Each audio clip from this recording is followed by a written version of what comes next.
restart it quick. And yeah, if it's doing that twice to me in a couple of minutes, then yeah, it's going to be time to get in contact with Spectrum again because yeah, this is getting a little bit ridiculous as we go. So Well, I'm gonna. I'll ask you the same IT question I ask everybody. Are you on Wi-Fi or are you on a hard line? No, I'm hardline because my Wi-Fi thing went to hell on my laptop. Yeah, then I would yell at him vigorously. All right. If you got Twitch open, you want to just test the restream chat to make sure because it is important to me that I get to talk to everybody in there.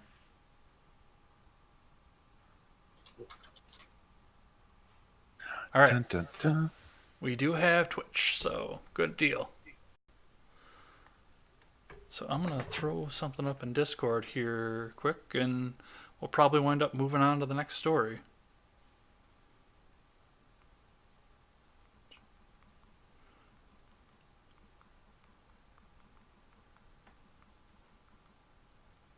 All right, just make sure that if I get the new link in here. All right, so let's go ahead and move on. When I do the audio, I'm probably going to have to cut a little bit of this out here, but let's move along here. Of course, we were talking about Kamala Harris and how the fact that she does inhale, whether or not she actually inhales or not, and what she was listening to as she was going along. That's another story for another day. But yeah, it's I don't know. We're off our rhythm on this one, so let's go ahead and move along to Buttigieg because I've actually got some polling here that we could take a look at. So let's go scene 4.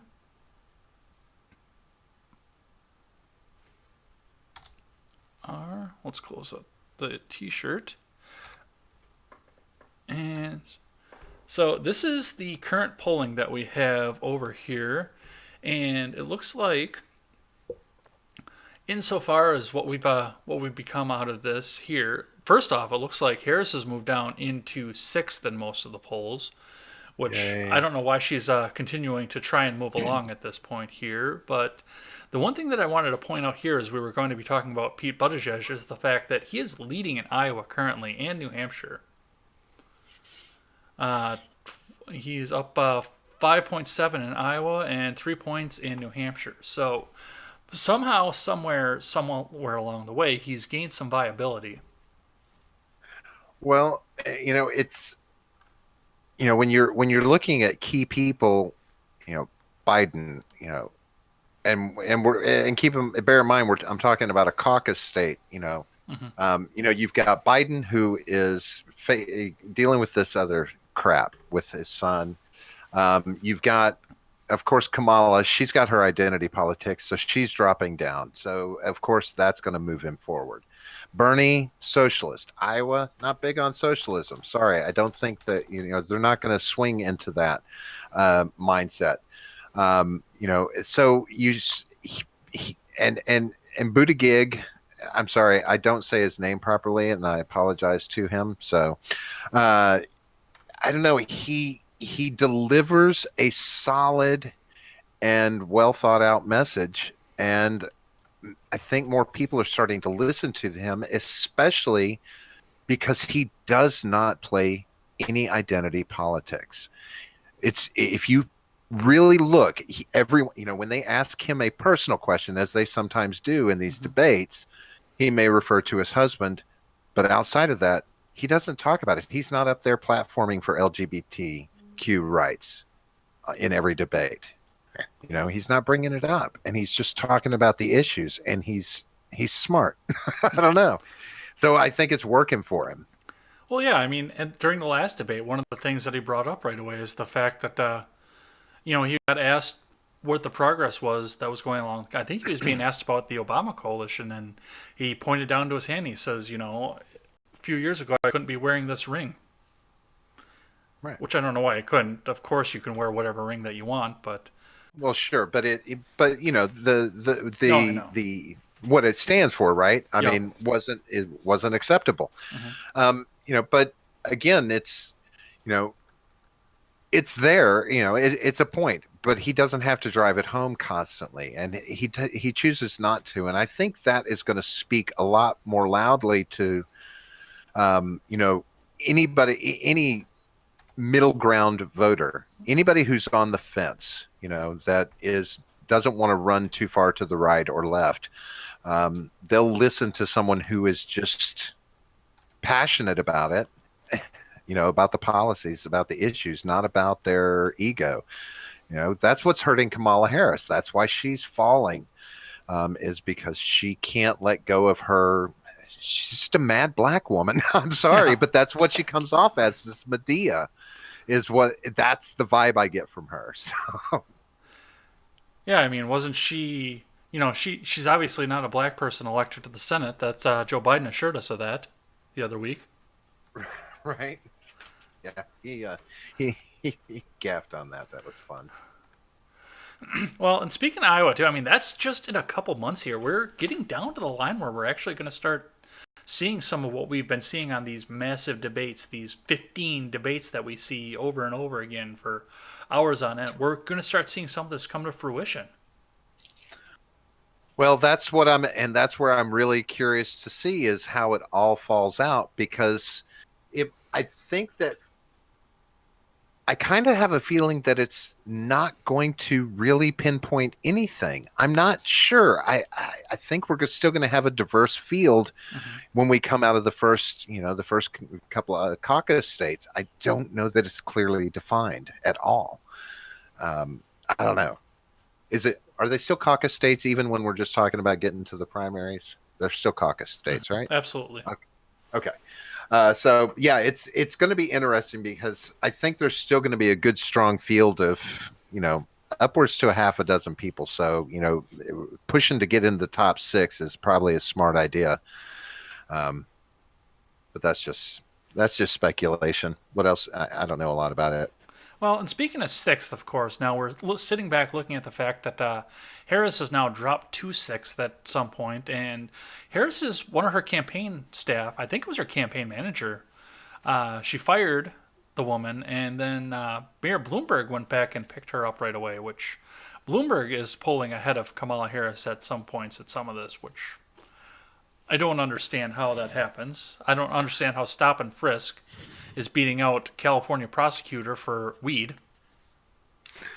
Well, I think that you know, there's this mindset that, you know, yes, we put a businessman in the office in 2016.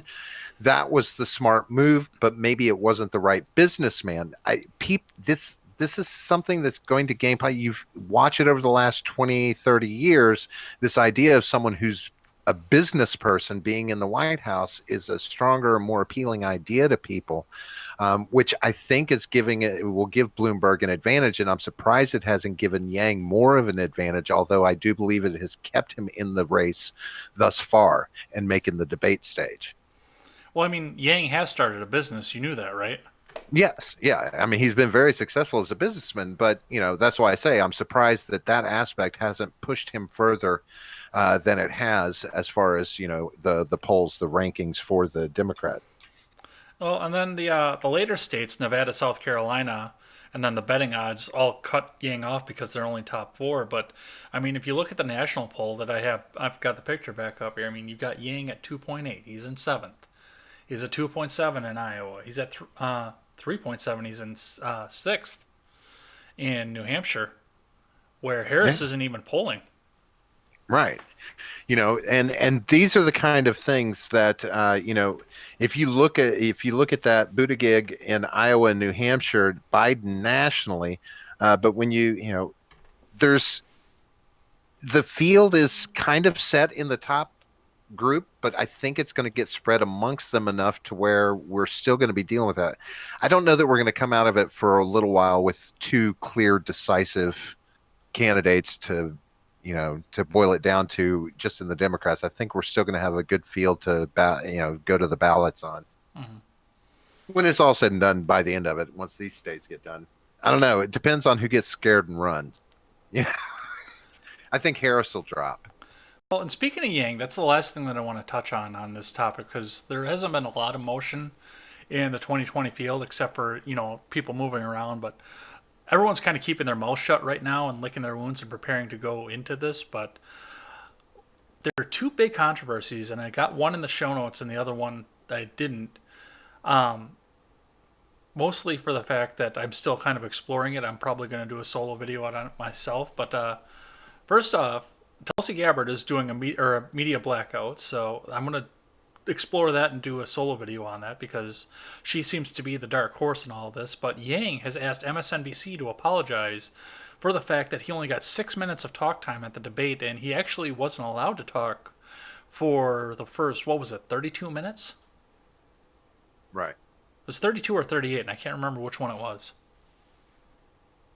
I haven't looked at the timing numbers from that debate because it was very obvious that he was once again just like every one of them knocked down to a short amount of time.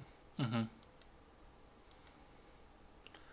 So, first off, it's not clear whether or not he actually got his apology. I know the reason he was asking for an apology was because it was contingent on him coming on to MSNBC for an interview. He'd been invited to come on and appear on one of their fine pieces of programming that they have that's totally objective and not biased to one side or the other. Well, yeah, and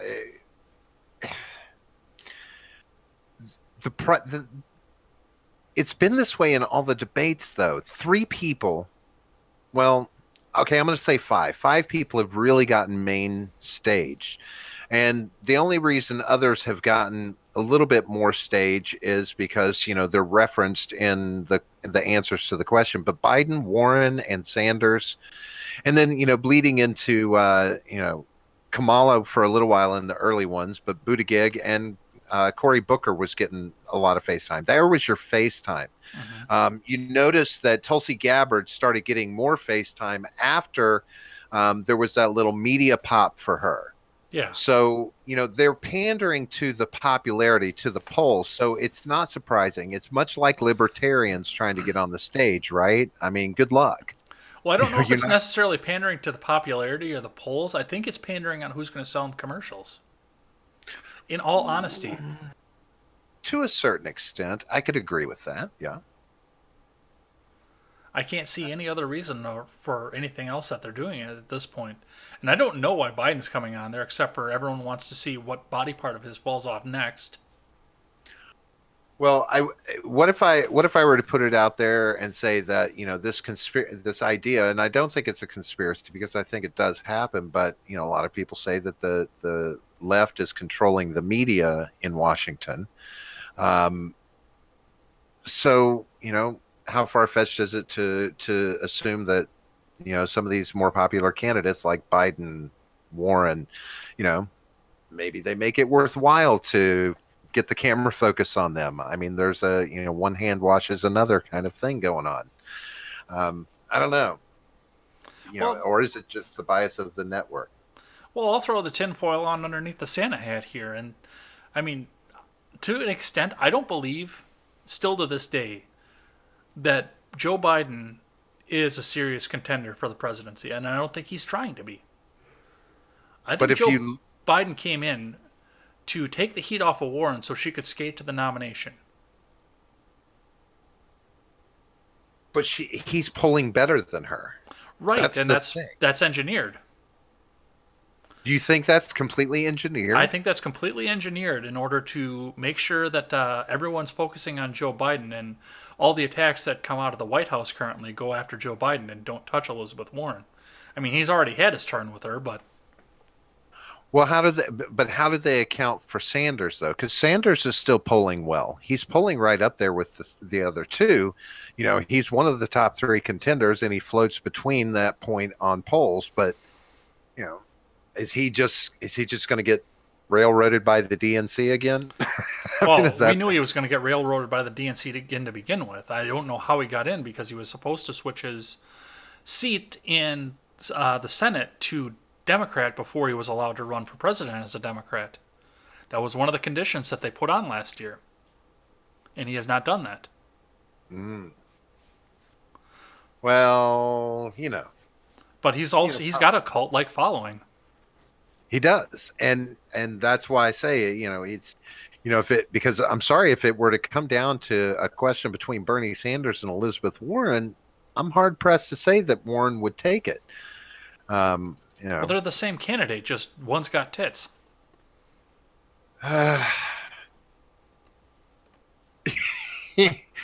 yeah, but Bernie's got he's got that burn. He's got that Bernie burn. I mean, he's got Well, it. I thought they gave him an ointment for that. He's he delivers it better.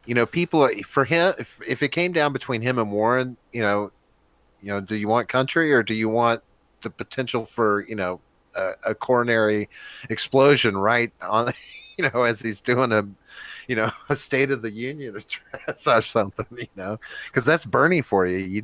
He's fun to watch. He'd be a fun president to watch. No, I don't think Bernie Sanders is going to be the president. I don't think anybody on the field right now is going to be the president. And the other big conspiracy that I've subscribed to when I look at this is, honestly, I think they're throwing a Mondale up. The Republicans will. No, I think the DNC is just throwing a Mondale up, shooting a mulligan, Oh, and yeah. hoping for 2024. Hoping we don't get No, another fucking Bush. they're no. I think they're playing. There's a possibility they're hoping the impeachment is going to take care of it for them, to where folks don't really have much of a choice but to go for a Democratic candidate. Mm-hmm. I think they've got they're all in on that. I do. I've come to believe that they are. Which is the stupidest idea in the world because now you've given the power to Mitch McConnell to turn around and either snap it through and say, okay, it's over because we control the Senate, or drag it out until, what's the election date, 11/14 this year? So drag the thing out until 11/13. That way none of the senators can go and campaign. Because by law, they have to be in the chamber during the impeachment, the impeachment trial. Yeah, it's I think that's the mistake that they've made. They've gone on all in there, and if they're not successful, then yeah, he is going to be able to take this because it will be the feather in his cap Yeah. to walk away from that clean like Clinton did. Cleanish. Let's call it Yeah, cleanish. clean. But yeah, I mean that once again, and I know that's why Nancy didn't want that to go to vote to begin with because she just wanted to have the hearings and leak something damaging every time something came out. Now they're held to it. Now they have to go through and have the vote, and we know how they're going to vote. It gets to the Senate, and now we're going to sit here and I think Mitch McConnell is petty enough to just drag it out until the day before the election. So none of the other people can campaign. He is that petty. I know that I know I don't we don't want to get off on a tangent about this, but I will We're already point off to on say, one. well, yeah, or the on Wednesday, the it's going to be four different experts on constitutional law on everything. Then basically they're going to recap everything you should know and whether or not this impeachment process is legitimate. Basically lay it all out for the American people before we go to the next step, which is to actually start having the real hearings. So I'm interested to see that. I'm interested to see, okay, let me listen to some people, supposedly educated people, and see if I agree with them that this is a necessary thing or not. Well, we're completely off topic at this point here, so we're gonna wrap Well, this section up and go back to the live chat, I think. So, what we always do when we talk about 2020 is I ask 3 questions at the end of the segment here to see how things change as we go along and how the guest opinions change throughout their visits here. So, first question, of course, is based on the statistics, including the chart that I put up a little bit earlier here, the news cycle, and everything else that's going on in the country right now. We're going to start seeing voting for this, so this is actually going to be a legitimate question: is who do you think is going to be the nominee? And is that to me and the chat? No, that's just to you. We'll talk to the Oh, chat just to me? afterwards. Oh, okay. The nominee for the Democrats.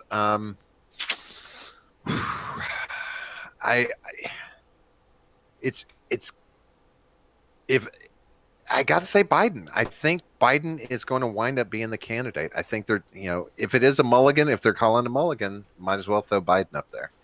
You know, dead fish. I mean, throw the dead fish up. I don't know. It just depends on the Burisma shit too. So I don't know. He's sitting there. He's what they've got. Well, I got a follow up question to that too, because given the fact that it's 79-year-old man, 80-year-old man, and 69-year-old woman at the top of there, do you think Biden actually health wise makes it to the end of the campaign? No, but I am extremely concerned about who he picks as his running mate. That's Mm-hmm. going to be the big thing for me. If it is going to go to Biden, I want to see who that's going to be. That maybe he'll pull somebody in like Buttigieg. Play it smart and pull in somebody young.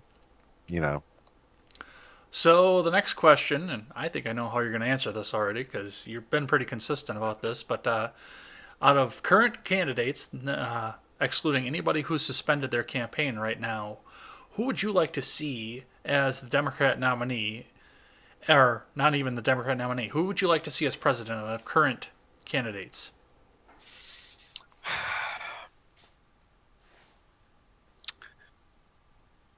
Gabbard or Buttigieg. Oh, you're off the Yang train? Um, I know yeah, that was the first two times you were on the show that you were right on for I that. was I was I was willing to let that experiment run, but he hasn't sold me as a candidate because he hasn't left the canned speech uh, territory enough. Mm-hmm. Um, but in his defense, he hasn't been given enough time. But when he is asked questions about foreign policy, he typically swings it back to his platform, and I don't love that about him. I need to hear something more genuine, and he didn't carry me through the whole campaign with that. Well, yeah, he's like pretty much everyone else on the Democrat side right now. Every time something comes up, just swing it back to soft communism. Yeah, I mean every one of them does it. But I will say that between Tulsi Gabbard and Buttigieg, I'm getting a very firmly delivered message. And I think a lot of that has to do with their military background, and I Mm-hmm. do love a military person in the White House. Not President Bone Spurs. All right, Yeah. and the last question, and this is for pure entertainment value, of course. We have no policy prescriptions behind this and no statistics.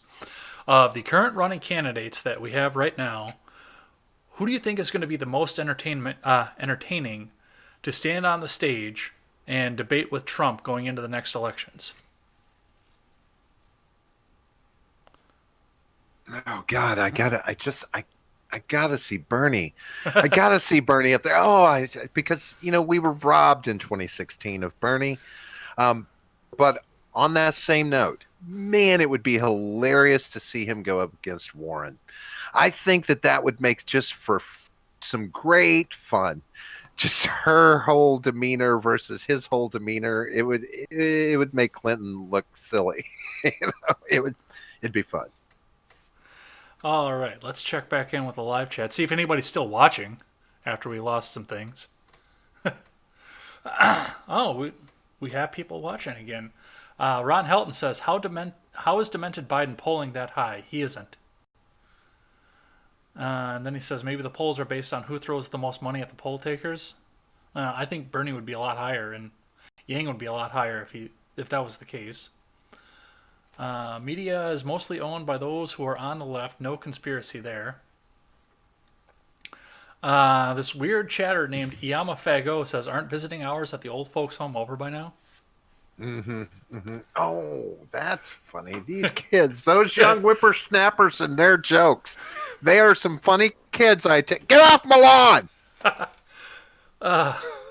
Ron Helton says it'll be Warren Gabbard. Warren for the mainstream Democrats and Gabbard as VP for the progressives. I don't know about that. God, that would Because be an Gabbard's ugly, burned a ugly lot of pick. her own bridges at this point. Yeah, I don't know that she could the two of those, that would be like oil and vinegar. I mean, water and oil, shit that don't mix. That might be bleach and ammonia. I don't know. I say that on the pretext that Warren does not make any more appearances of being senile, which she is. You mean like not get in front of a camera? Yeah. And lastly, Ron Helton again says, I think Warren will melt in a debate with Trump. She might, No. but it would be fun to watch, wouldn't it? Yeah, it would. All right, let's get back to the news of the week. So now we've got something a little bit heavier to go on because we were having so much fun with that. Minnesota 5 Representative Ilhan Omar has been accused of being a foreign agent. She's been accused because a Floridian court has heard allegations that she was funneling information to Iran versus, or via Qatar rather. The accusation comes from a Kuwaiti businessman who is residing in Canada. And the allegation also says that Qatar was bankrolling Omar's campaign so she could get in and funnel this information off of this. So, what do you have on this so far? Well, you know, I'm without trying to sound like, you know, like that guy. You know, she is not a native born citizen of the United States. She is a citizen, but she wasn't born in this country. And you know, I'm never going to say that I'm happy about foreign, you know, people in our government. It's a horrible thing to say, but I come from, you know, the 80s when, you know, we were having, you know, Russian spies in our government and in our military and, you know, things like this. They were trying to infiltrate just like we were over there. I mean, you know, the 80s were full of fun spy movies and shit. I mean, it was just everything. So I have an issue with that. I want to know if there's proof, and that's what this is saying, is that the proof is coming. And so it's like, okay, so now we've got to go into this waiting game to find out, you know, if it's actual proof. I get so tired of this dangling, we're going to, you know, proof is coming, proof is coming. But I have a real problem if it's true. Why she was brought into this case in Florida, I haven't gone deep enough into what the actual trial is about in Florida that would be involving her, unless she was just name dropped in it as part of something greater. But yeah, you know, it's apparently that they say this is a common thing where people in our government are being recruited to do these kind of things. And I think one quote about her was that she was the crowning jewel in that. Yeah, I got a real problem with that. And that's like, okay, here's even more corruption in our government. And this is foreign corruption in our government. If it's true, it's so hard to know anymore, especially when they pull out the truth is coming. The truth is out there. It's coming. That's the part that troubles me the most. Oh, yeah. And I mean, we've been listening to QAnon talk about that for 3 years at this point, too. The truth is coming. The truth is coming. The truth is coming. Well, you've had 3 years. Tell us the truth. Right. And that's what I don't get is, you know, why are people sitting on things that prove corruption, treason, espionage, that prove anything? If you're sitting on evidence that proves wrongdoing and corruption with anybody in Washington, you're just as culpable because you're not bringing the evidence forward. You know, the same thing is happening with, you know, Giuliani said this about Biden, that he's got dirt on Biden should something ever happen to him that'll drop if he were to go away. Just tell us. Yeah, give us the damn evidence. So that's what this, you know, with this, the first thing in my head is, what the hell? What do you mean it's coming? What's holding it back? You know, are we going to make these accusations? You know, and you knew he was going to. Somebody had to know because this was testimony he was going to give. So, you know, I can't believe that nobody knew he was going to name drop her during this testimony. So you should be prepared with this information if you're going to blow the lid off something. Don't be we need a whistleblower, not a whistle peeper. You know, Yeah, I like that. it's silly, but yeah, no, this is, to me, that's espionage, that's treason. If that's what's happening, yeah, string them up. I don't care who it is. I don't care who Well, the fuck it is. well, be careful with saying on that because we're streaming to Twitter. And the other part of this news story here is that Ilhan Omar's major general election opponent is now suspended, possibly permanently, from Twitter for pointing out the fact that the punishment for treason is hanging. Well, and that's always been, that goes way back now. Because I don't think we ever go to firing squad. I don't think we ever did firing squad on a, maybe back in the day for a while we did. I don't know, but it's been both, Mm-hmm. I think, for a while. But yeah, I mean, that's just the common mindset. That's, yeah, you hung by the neck until dead for treason. And I don't care who it is, right? If there's actual proof that somebody's committed treason, that's I'm good with that, because that's our country. You Mm-hmm. know, I would expect the same thing if I were dirty. And granted, again, this goes back to that 1980s mentality, this Cold War mentality, but that's how you treated it, because people were literally trying to sell this country out, and they have been, all throughout our history. But now we're in a day and age where that shit can come to light very quickly and very easily, as long as you don't sit on it and just tell us it's coming. Yeah, I don't know. I seriously have no idea at this point because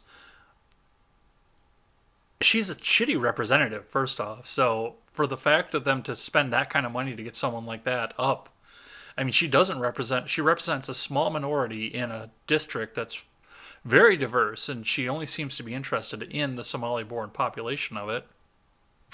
Yes, she's.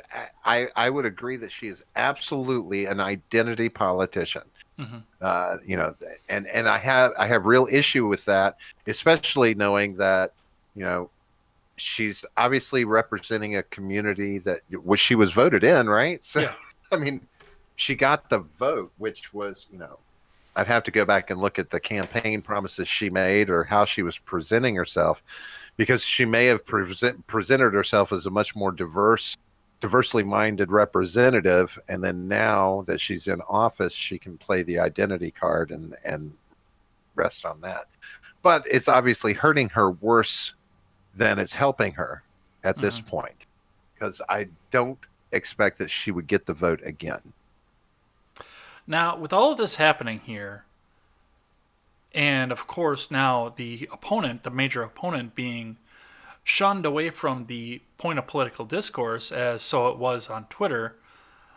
What do you think this does? Because I mean, that's the other thing we're going to have to be looking at is all the representative seats coming up in 2020 as well. So, do you think this affects Ilhan Omar's chances of being reelected? And do you think this Twitter ban affects, well, her chances of being reelected at that point? Because it's the only major contender she has right now.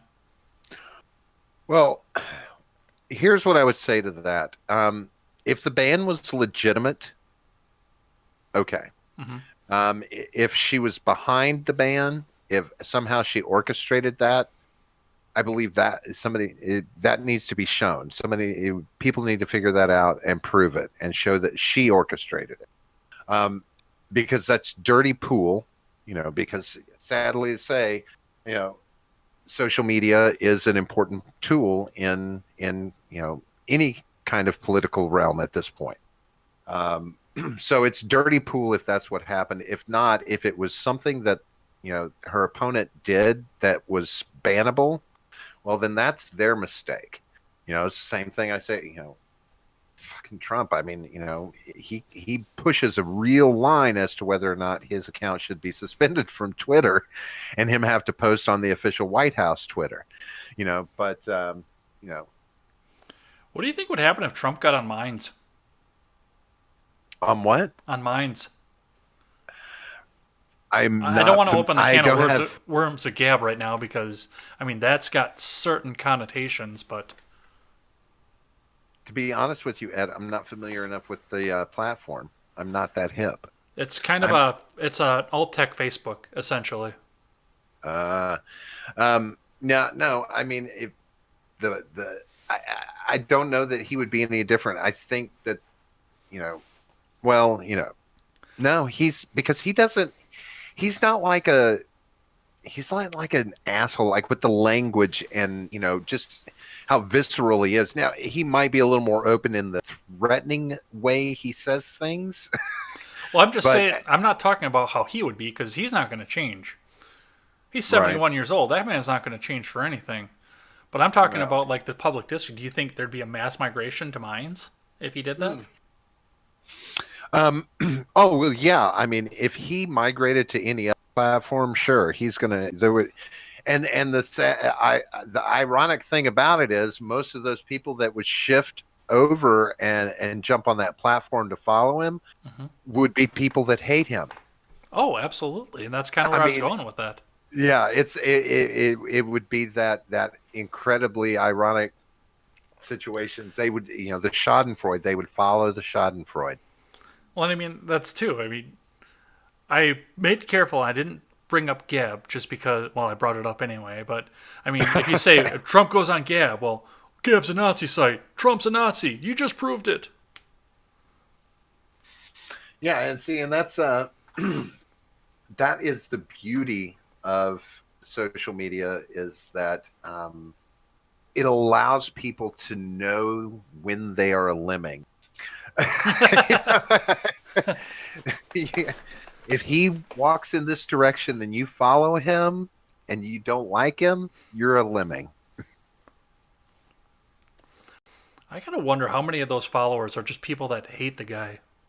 Oh, well, you can. It's easy to spot because, well, just go and wade through comments on any of his posts, Hmm. and it is probably a 10-to-1 ratio shitty comments versus positive comments. I've sat and scrolled through it for 10 minutes, just going through and just kind of cataloging negative, negative, negative, negative, negative, positive, negative, negative, negative. And Can't tell, but you that notice too sounds a little of both. when you do that too, you notice that the people that are negative to him are like a cartoon avatar and a weird name, not a real Yeah, name. sure. And it's but that's why I not? I V for cataloged, Vendetta, right? yeah.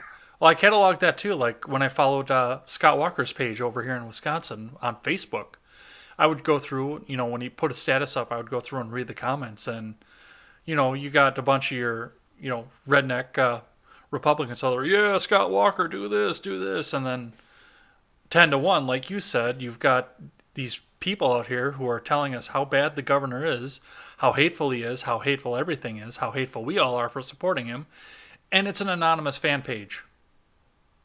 It's that welcome to the outrage culture. Hmm. And the thing that's amazing about it is that if you take all of those people that are spitting that vitriol at that 10-to-1 ratio and you go out in the public forum, they'll all just be quiet. Hmm. You won't be hearing it. They're behind that keyboard, man. They just, they'll say the meanest, nastiest things, but they won't say it. They don't have that courage in public like they do. It's funny. It's a funny thing. Well, that was the thing too. I mean, when they're sitting behind one of these anonymous sites, A, if they say something threatening, the anonymous site gets banned. They go off and make a new one, and B, they don't face any legal repercussion out of it.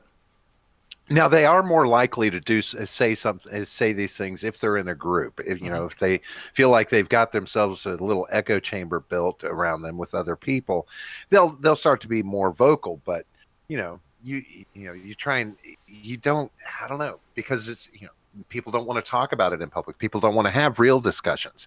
They don't want to have to. They don't have to have their opinion deflated because maybe they're in the wrong. Because there are people that I see it even in talking to Trump where it's just like, no, no, you shouldn't be saying something negative because you're not making your point is invalid. You don't. You're just talking out of your ass. Go away. Go and talking out of your ass comments are widespread through that as well. So it's there's not real discourse going on. So I don't put a lot of hold of a lot of heat to it. It's just it's a sad, weird culture with this outrage culture we have. It's it's cringy. It's so cringy, Ed. All right, well, that's what I have on that, and we're off on a tangent again here. So let's go check with the let's go check in with the live chat here, see what we've got going on. Looks like Ron Helton has been busy again, which is good. I like the discussion that goes along with that. That guy sat up until like 11 with me while I played New Vegas the other day, so this guy's a champion of this page, and I hope he helps us spread the page along a little bit more. Ron Helton says, I think that only the children of immigrant citizens can run for any public office in America. Just to clarify, of course, those who are born here. And then he kind of went along with your point here. Yeah, Giuliani is holding on to evidence as wrongdoing makes him accessory to the wrongdoing, doesn't it? I definitely I have to agree with that. It's because otherwise it's he even made that comment to a certain extent. He had insurance against Trump. It's like you sound a lot like a person who's promoting blackmail, is what it sounded like to me. And that's there's all sorts of shady shit going on if you're holding on to something. If you've got it, let's see it. Let's just see it. All right. Let's talk about the Supreme Court case. And I know you talked about this on your show a bit here. We talked about this in the chat here. But for those of you who are joining and watching this here, the Supreme Court is expected to hear a Second Amendment case for, I think it's like only the Second Amendment case they've ever heard in the entirety of there being a Supreme Court, if I'm not mistaken. I believe I read that somewhere. The decision expected to hit right during the election peak, which I think that we're going to be seeing some campaign ads come out of this, of course. And it appears that the case is stemming from a repealed New York State handgun law that affected transport of weapons and basically outlawing your ability to transport and therefore use your weapons. The law was repealed to keep the case from getting before the Supreme Court, as I read in the article that I read about this. But this does bring to light some other ideas, like DC versus Heller, of course, the big one that we heard. And the article also specifically talks about legislation from the bench. So this is something that you proposed at first. So you want to kind of walk us through where this goes? Well, yeah, it's,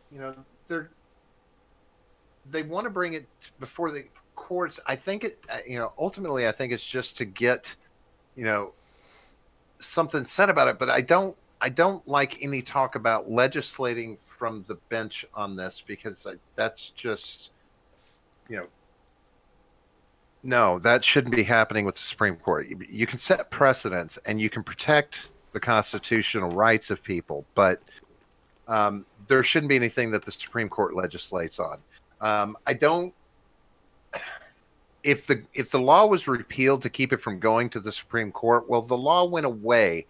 I do kind of feel like it's a waste of time to put it before the Supreme Court if the law, unless somebody is still feeling repercussions from, in the Heller case, if there's something that needs to be removed, like, okay, a record expunged, this, that, and the other, and the constitutionality of that has to be questioned, then so be it.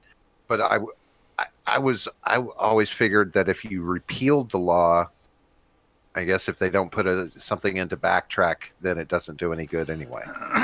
Well, I did some digging on this law, and this was kind of inspired, of course. I was listening to Styx Hexenhammer this morning, and he talked about it, so I had to run back and verify what he was saying here. And from what I understand for this law is actually still on the books in New York State, but it's deemed unenforceable. It's like the ACA at this point. They can't do any fines or enforce it because, of course, there's nothing you can do. I mean, if you move, do you just have to get rid of your guns at this point? How do you get them out? If you can't transport a gun, you're sitting pretty much with guns outlawed at that point. Yeah, it doesn't make a lot of sense. It's a very weird statute to put in place anyway. I mean, it sounds like something they would put in place back during the days of Prohibition, but outside of that, I don't get it. But regardless, I mean, the law is on the books and freedoms are being infringed because of it. Constitutional rights are being infringed because of that. And I mean, yes, you can put certain levels of regulation on from state to state. That's what the Amendment is put in place for. But that's for the sale and the transport, which of course this law would have gone in. But I mean, the transport that they talked about in this was so severe that nobody would be able to own anyway. I mean, okay, you've got your gun in your house, and that's all you can do. So if you move, you're fucked. You're shit out of luck. If you want to go to the range, you're shit out of luck. Yeah, I think it was a backdoor policy to try and, enforce a much stricter gun policy than people realized. It was it was a sneaky way to get fucking guns off the street. I mean, we're talking about New York, right? Yeah. I mean, and when we talk about New York State, I mean, typically, I mean, the bulk of the population is in New York City proper, the city itself. But, I mean, it's historically a very high crime city, but it's been going down. But yeah, I don't know. They do stupid shit like this, though. Well, and that's the other thing that goes along with what they were talking about with this is they were making this unenforceable because they did not want this to go before the Supreme Court. They didn't want the Supreme Court to have a ruling out there that said that this was unconstitutional. So states could continue to do things like this and do the backdoor things like you said. Well, sad to say though, each backdoor situation like this is going to be a separate case, unless it's an exact duplicate of a law that it's better to have it go before the Supreme Court, I would think, because therefore you understand what you need to do to make the law and have it fall within constitutional boundaries, right? I mean, is there a way, that's the litmus test, is will it get past the Supreme Court, right? Mm-hmm. I mean, if your law isn't challenged, then you don't know if it's a valid law. I mean, you can say it is all day long, but till it's challenged, we don't know. Mm-hmm. And like I said, I mean, there are regulations on the state, I mean, even on the federal level, but they're unconstitutional on how you buy guns. But every regulation that we have still lets you exercise your right to keep and bear arms, just puts a hurdle in front of you. So, well, ultimately it always comes down to this for me, is if you think that a law is unconstitutional as in your state, then challenge it. Mm-hmm. Which is what we're doing. Right. But if you have a state that has a law in place and nobody is challenging it, yet it does offer some sort of infringement on your Second Amendment rights, and you just take it, you just let it happen, and it sits there, well, then that's the onus is on the citizenry of that state. I mean, it's like, look, challenge it, prove it's unconstitutional, and fight for your rights. That's the only way we have in this country to do it. I mean, you can sit and holler about it all you want, but you got to test it. Wow. What do you think is going to come out of this, given the makeup of the court that we have right now? And this comes back to the legislation from the bench. Because I think that a more activist Supreme Court right now could really, really screw with this and really make it harder for people across the country to be able to get guns and exercise their Second Amendment. Well, I don't think... I think the only thing that plays against protecting the Second Amendment on this is that the NRA is not in a favorable public light these days. So standing behind gun ownership may not be necessarily the pretty thing to do, but the Supreme Court's been pretty good about protecting the Second Amendment in the past. I think that, or I hope that they'll just say, look, if you've made the law unenforceable, then it needs to come off the books because you have deemed it questionable from a constitutional standpoint, and we don't have to say it's unconstitutional. You've already taken action that did that. Right. And then they don't have to make a ruling on it. they put it on the state to go ahead and set the precedent. I can't believe the NRA is still somewhat the boogeyman for everybody. I mean, half the Republican Party hates the NRA as it is at this point. Well, that's why I say it's not in a favorable light anymore. Over the last 2+ decades, the wool's been pulled back from the NRA and groups like this. All the big corporations that are putting money into Washington. It's much more visible now, and the NRA is one of the first victims of that exposure, I think. Well, and the fact that they were lobbying for the bump stock ban as well. That was where they lost me. Well, they they have to they have to try and do things the right way, I would say, and I kind of felt like that's what they were doing with that. But on the flip side, the tactics that they use to get membership and promote the NRA, I don't agree with that. I don't like how they.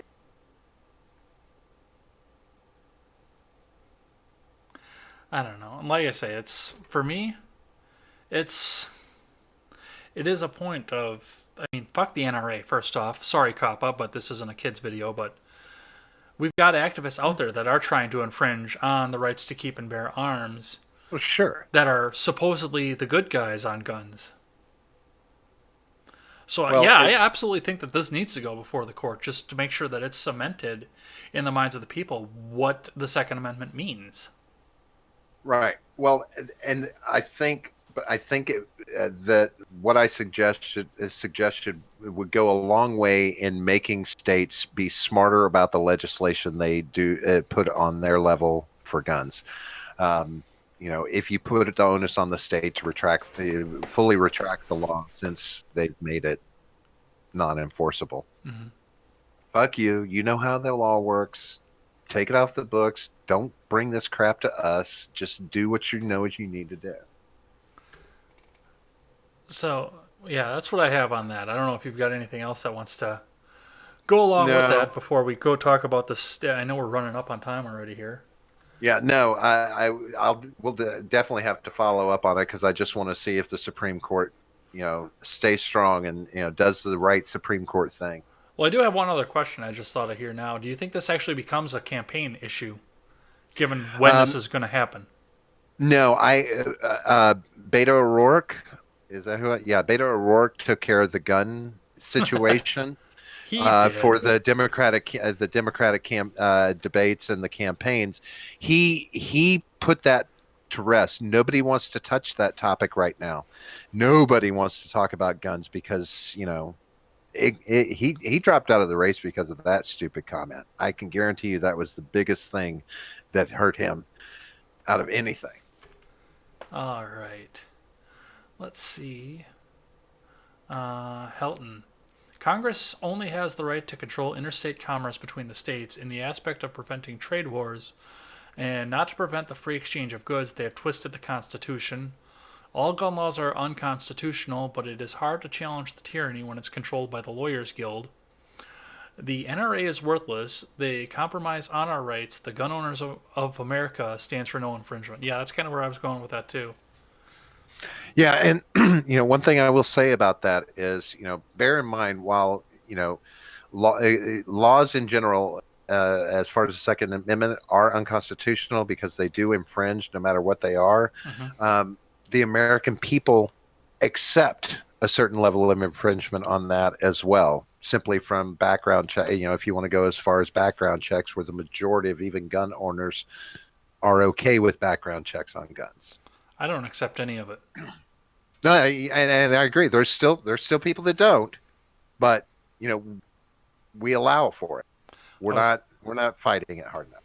I was running my mouth on Twitter because I think it's Tom Nichols was running his mouth saying, "Oh well, the Republicans want to legislate from the bench and make everyone have in-home bazookas, and nobody really wants in-home bazookas." I'm like, I do. Right?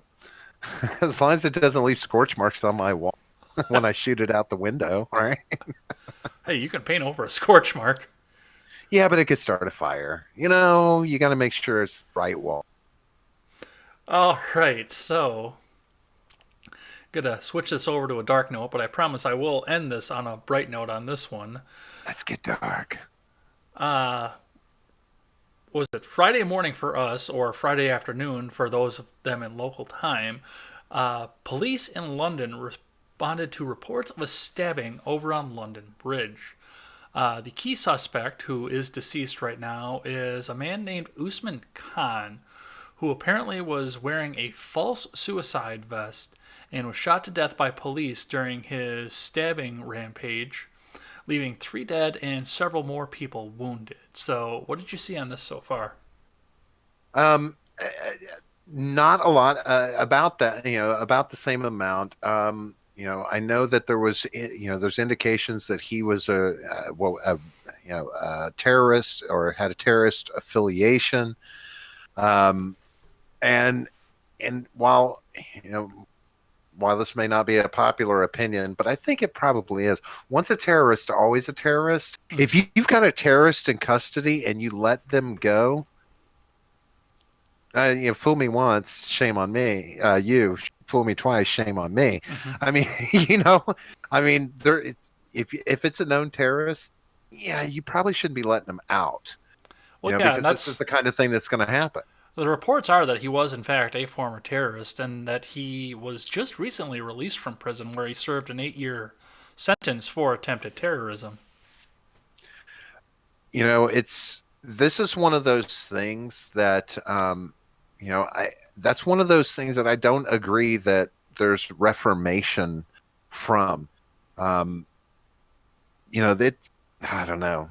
It's like I said, once a cheater, always a cheater. Once a liar, always a liar. Once a terrorist, always a terrorist.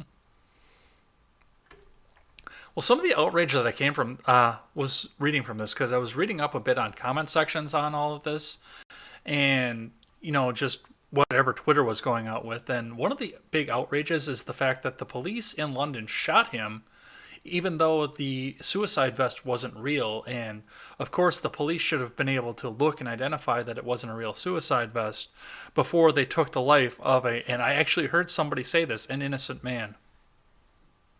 Well, if I'm going to assume that the police knew who this guy was Mm-hmm. because he had just recently been released off an 8-year stint.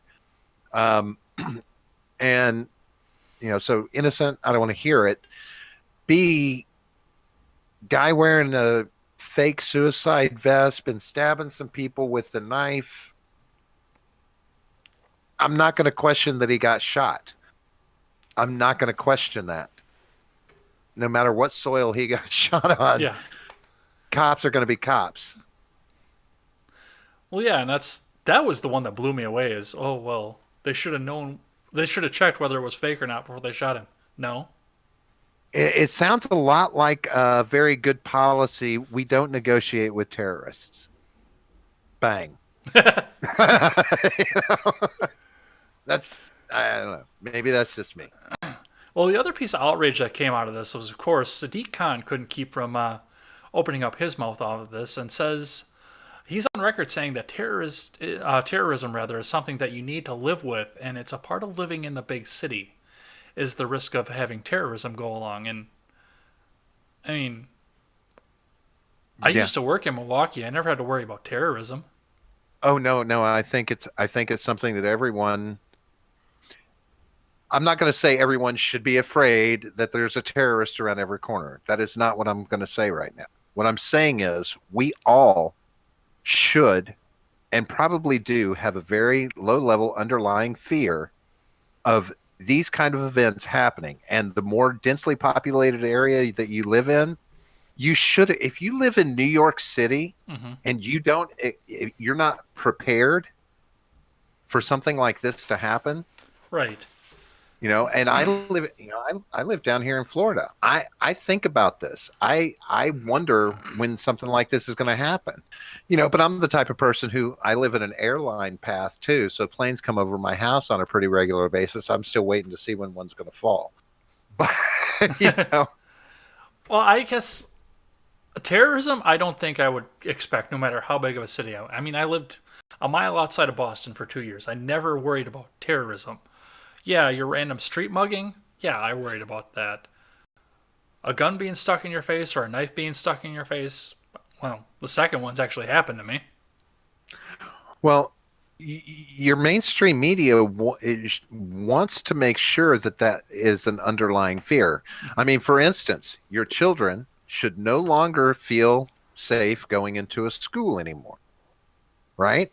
We have too many mass shootings in schools over the last couple of decades. Your children shouldn't feel safe there. So, There was actually one that foiled not too far from here right. And then this there's morning. that, right? How often, now in the media, you're seeing, you constantly see articles on and off about this plot was foiled, this terrorist plot was foiled, or conspiracy to commit terror, this, that, and the other. We see these things. So there's a fear that's generated and lays there under the surface. So if you are not, watching, I take stock of public places when I go into them. I'm watching the people, not the place. I'm Oh, watching the absolutely. people. And right, and there you are, right there. You say absolutely.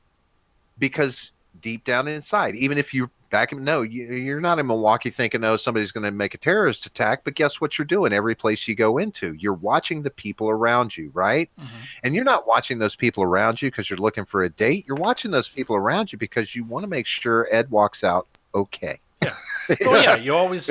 That's the first thing they teach you when you're ever trying to survive. Know where the exits are. Know how to get Right. there. And why is that a conversation that people are regularly having these days about surviving and bug out bags and because there's an underlying fear of all of these things, all of these dangerous situations, and terrorism is just another one of them. And I mean, my current girlfriend now and every other girl that I've ever dated in my life will tell you the exact same thing. We go into a restaurant somewhere where we can seat ourselves, it's always back to the wall and facing towards the door every time. Right? What are you in the mafia? I mean, seriously. No. But yeah, and if this is sad to say, but yes, that needs to be a mentality in any big city that you live in. You need to consider this. I mean, but this is again, I can take this all the way back to the 80s because you knew that nuclear weapons were going to be pointed at major cities, Hmm. right? So it's like, I grew up like for a long time not wanting to live in major cities because it's like I want to live out in the country well away from anything because all that stuff's going to get blown up any day now. I can't attest to what was going on in the 80s. That was the decade where I learned how to use a spoon. That's the decade when you emerged, right? Yeah, it was actually. The 1984. emergence, the emergent. Uh, yeah, So that I promised a light note at the end of this. not like that. And this was it's kind of a feel good part to all the it's a Polish national is going to be honored as a hero because of all of this because in the midst of everything while everyone else was running and panicking he grabbed a narwhal tusk off of a local fisherman's stand and rushed the attacker with it. Now he wound up getting injured and stabbed because of it, but he rushed the attacker and allowed other people to get away with a narwhal tusk. Okay, I have two things to say about that. First, props to the guy because from the meme culture to anything else, he will be one of the few people to be noted for having used a narwhal tusk as a as a weapon. But B, I just watched a show. It's a new show, new movie with Robert De Niro, and it's got Al Pacino. It's kind of like Goodfellas, but it's the story of Jimmy Hoffa. Okay. But anyway, in it, Al Pacino is playing Jimmy Hoffa, and he's in a courtroom. Guy comes at him with a pulls a gun out, and it's not a real gun. But anyway, Pacino rushes him, and then he tells him afterwards. He says, if it's a guy with a gun, you rush him. Guy with a knife, you run. You don't rush a guy with a knife. Mm. If it's a guy with a gun, you rush him. Guy with a knife, you run away. So I'm like, yeah, dude, don't run at a guy with a knife. Even if you got a narwhal tusk, don't run at a dude with a knife because you're probably going to get stabbed. Well, That's what I have on that. Let's check back in with the live chat here. And then I've got one more light note to go out on here. But Ron Helton says there are a lot of bootlickers in this country, going back to our talk about people accepting regulation on guns, I'm guessing. I would have to ask him if that's an actual typo or if that was an intentional spelling. I saw that too, but I didn't want to bring that up. Well, this isn't a family show anymore. Yay, Kappa. He also says they arrested the friend of the terrorist who was shot in London. They were afraid he would copy the attack. That is something I haven't seen, but I'm going to look into because you said that. Because no, I didn't see that at all. Innocent man. He stabbed and killed people. He was in public. He definitely was not defending himself from the attack. He was the attacker. And then he pointed out that you must be talking about The Irishman for the show that you've been watching. Oh, The Irishman. Yes, that is the show. It was a very good movie. I keep saying show, but yeah. Again, it wasn't because it was kind of like a Goodfellas knockoff. It felt like, but they did a really good job with the makeup work because they took Robert De Niro and Joe Pesci, and they were very old. They're almost their regular age now. But they went back in time, and Robert De Niro doesn't even look like himself. It's weird, but it's kind of cool the way they did it. But anyway, it's a good show. You should watch it. Anything about Hoffa. Well, yeah, it showed up on my recommended for Netflix, so I'm interested in it. I'll probably go and have a look at it. I'm willing to bet it showed up on everybody's recommended on Netflix. Yeah, probably. Netflix series do that. Well, it's an original movie, actually, is what it is, I think. Oh. I've been spending my time binging one of my longtime Hollywood crushes just put out a show on Netflix, and I sat down and binged it. It was really good. Even without Ashley in it, actually probably the writing would have been really good. And what was this? Mary Happy Whatever. Oh, that was actually not bad. I watched it for Dennis Quaid. Yeah. Yeah. I watched it for Ashley Tisdale, but everybody who's watching this show that knows me knows that already. And the funny thing is she flipped the script on me. I wasn't expecting that whenever it all came out. No spoilers, sorry, but yeah, it was not a bad thing. I'm interested to see what they'll do with the next roundup.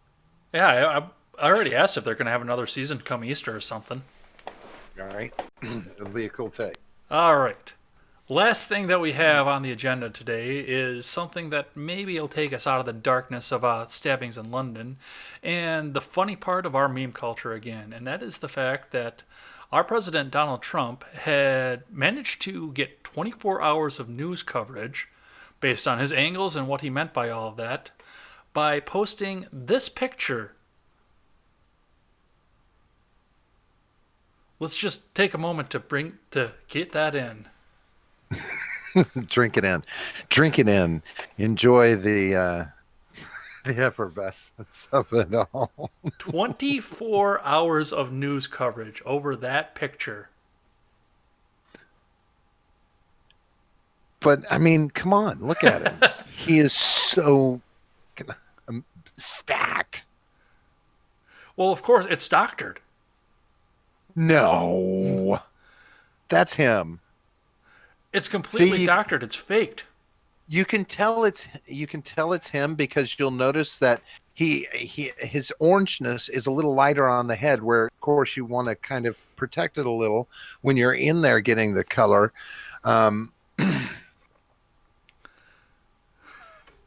Okay, I have to go ahead. I have to say though, the funniest part about all of this was when, of course, the mainstream media was like, doctored photo of Trump. And then his Twitter handlers, put out their accused picture of being fake with no evidence. Yep. What? Other than the fact that that's a promo shot from fucking Rocky? You mean any other evidence? Any other evidence we need that that's a fake picture? Oh, no evidence. I'm like, dude, get your Twitter handlers under wraps, pal. No, I think that was on purpose. I'm not gonna lie. They're fucking up your meme game. No, that was on purpose, and it's the back and forth that we've been seeing for the last 3 years. It's just, first off, he's living rent free in these people's heads and he has been ever since he came out of the campaign trail. So that's the start of all of this, first off. But I mean, to go back and look at this, this is obviously just something. It's, you know what this reminds me of? This is that scene from The Kingsman all over again. Which one? The The one where he was beating the hell out of all the media, or the oh CNN yes, wrestling one too. It's yeah. the same thing over and over again, except I think this time it was sourced from the president. I think he's just trying to let us know he's got the eye of the tiger. He's got the orange of the tiger, and now he's got the eye of the tiger. What news stories did we miss because this was going for 24 hours? Right? Missed or were distracted from. Yeah, that too. Did anybody think about the impeachment for that little short window? Probably not. They No. were too busy. They were too busy spewing their outrage at a doctored photo. How dare he try and really? Please tell me nobody made the mistake of thinking he put that out seriously. That's what amazes me about this fucking outrage culture. It's like I can't. I look at it and I'm like the first thing I do is I'm like, "That's funny. He's cute. He's this funny little boy, isn't he?" Never in my head did I go, "He can't be seriously trying to tell us that's his body. Come on, that's not it. It's got to be fake. It's got to be. He looks just like Rocky." Well, I mean, it goes beyond just the photo. I mean, because this happened the day before Thanksgiving, and of course now he did it again. And I didn't think I was going to talk about this today, but he did it again the very next day on Thanksgiving, where he sent a fake motorcade over to his own golf course over in Mar-a-Lago, and he probably brought drinks for everybody in the motorcade too. I'm not going to lie. He owns the fucking place. He can do whatever he wants with it. And of course, the media, along with their stint on how bad this photo was, turned around and said, "Oh, well, it's so horrible that he's golfing again. He's golfing again. He's golfing again." Whereas, surprise, surprise, he was on an airplane headed to Afghanistan to go and visit the troops. Now, now, just putting it out there, that's probably security. That was probably done for security purposes because he was going into an active, what we could consider an active war zone by going into Afghanistan. So yeah, send the media because you can't be Trump and not have 1,000 media eyes on you constantly. So yeah, you need to send the caravan somewhere else and distract these bastards long enough to get him someplace hostile before they blurt it out when he's 5 minutes in the air. Because this is the kind of thing they would do. I that one I don't see as a 4D chess move. I see that as 4D security move. I'll give you that one because I didn't think about that either. But now that you say that, it actually does make a little bit of sense. Just based on, like you said, they are following everywhere that he goes. I have to wonder if, having this photo out here was maybe a test to see whether they were going to follow him that closely and whether or not they should say that he's going to visit the troops or whether he should put a fake motorcade out to go to Mar-a-Lago. I wonder if that was testing the waters. Well, That'd be an you know, interesting conversation to have. well, I don't know that it was. I believe that Trump, since he was elected president, has pretty much proven the fact that the media are on a hook. They will follow anything he says or does, and they'll run with it. Hmm. I think the picture simply was him just, yeah, He was tweaking screwing it, with them. tweaking at people, but trying to put it out there. I'm a champion. I'm the heavyweight champion of the world. I am Trump. Part of that was just ego, just ego. Of which he And has yeah, for much. shits and giggles. He likes his meme game, bud. He likes his meme game.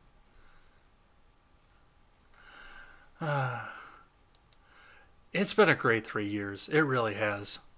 I hope we Yeah, get five more. it's only going to get better. Do you? Do you really I hope? do. I think John's head might snap. Why do you say that? Oh, he doesn't love talking about Trump at all. He's just, because he doesn't want to hear anybody feeding into the one side or the other. I'm like, but dude, we're a news politics, Yeah. conversation. He's gonna have to come up. I know deep down inside, John's just like, I wish he would not make it through 2020. Well, let's take one last look at the live chat here, which is Ron Helton saying Trump is the best troller ever. He makes their heads explode, which he does, absolutely. Yeah, he's got that wicked game down. He knows what to do. I do want to make sure to thank everybody for chatting in the live chat because we're not going to be coming back here anymore after this, but I am going to put the link to the Discord in there if anybody else wants it. So I think everybody that's here is already in it, but we'll go ahead and put that up in there and we'll go ahead and run through the outro here. Uh, oh, we do have a little bit more here since I'm still in there. I have a high school buddy who has fallen for every one of these false corruption charges against Trump. I only get annoyed when we only talk about Trump and nothing else. I know. Yeah, yeah, whatever. Well, He's the only thing to talk about, though. That's all there is in the news to talk about. It's Trump is everything. yeah. Well, you know what's coming.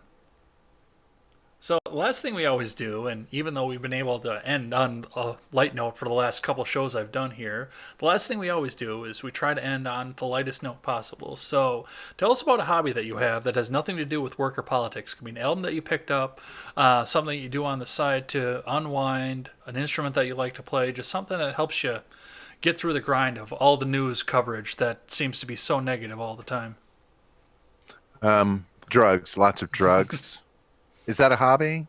Um, no, I help my wife with, we cultivated as a an environment habitat here in our urban city environment, and we maintain that and try and keep it viable for all the little insects and birds and bees, butterflies and shit. Mm-hmm. And then I gaming, whether it be video games or RPGs, tabletop RPGs. I like doing that too. We have a group once a week that meets. So those are some of the things I like to do to take my mind off of all the other crazy that's out there in the world. I think we're going to be doing that here coming up because I expressed interest. I do a lot of geeky things, but one thing I've never done was Dungeons and Dragons, and I think I'm going to learn Yeah. here coming up soon. Yeah, Pathfinder, right? that's what the talk is. That's the rumors I'm hearing. Mr. Seawall potentially running us a little campaign. Well, I want to thank everybody for coming in and enjoying the show live. If you want to finish the conversation with me, you can find me over on Twitter. That is at EdsBlock Twitter with a one in place of the I, or several other platforms that are linked down in the description below or above if you're on Facebook right now, depending on where it's oriented there. If you want to finish the conversation with Robert, tell us where they can find you. Well, you can find us. We stream on YouTube, and I believe there's links for all these places I'm going to say somewhere, but maybe. But we stream on YouTube, The Generational Gap there, and you can also find us on Twitter at The Gen Gap P. We also stream on D Live under the Generational Gap name. We have our Discord server, the Generational Gap Discord server, which you can find on our YouTube channel. Links to that, and links down here in ads.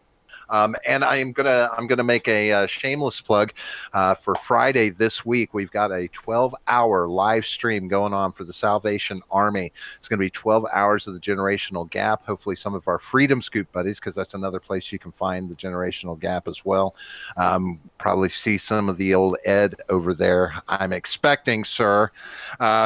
We'll, but we're going to be going from 1 to 1 on Friday and trying to raise money for the Salvation Army during this holiday season. They're a great charity, a great organization that helps a lot of people.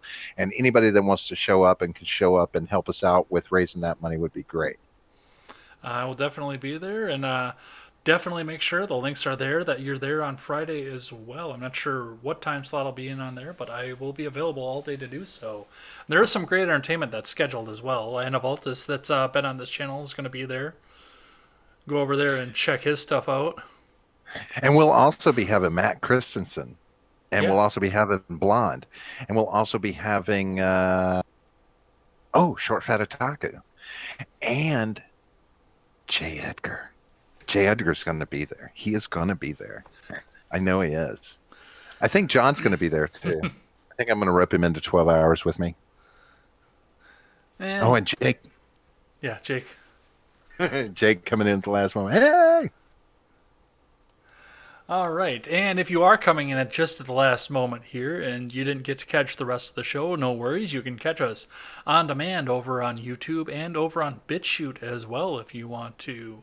Otherwise, the podcast will be released in audio format on iTunes, Stitcher, and Google Play Tuesday morning every week. It'll be out there ready to go. And if you're on iTunes, leave us that 5-star rating and a good review. That helps us move up the charts, get our downloads up, and reach more people. Ed's World is available over on the Freedom Scoop Media Group, along with the Generational Gap and Stephen Ignoramus' show, all the shows that he does as well.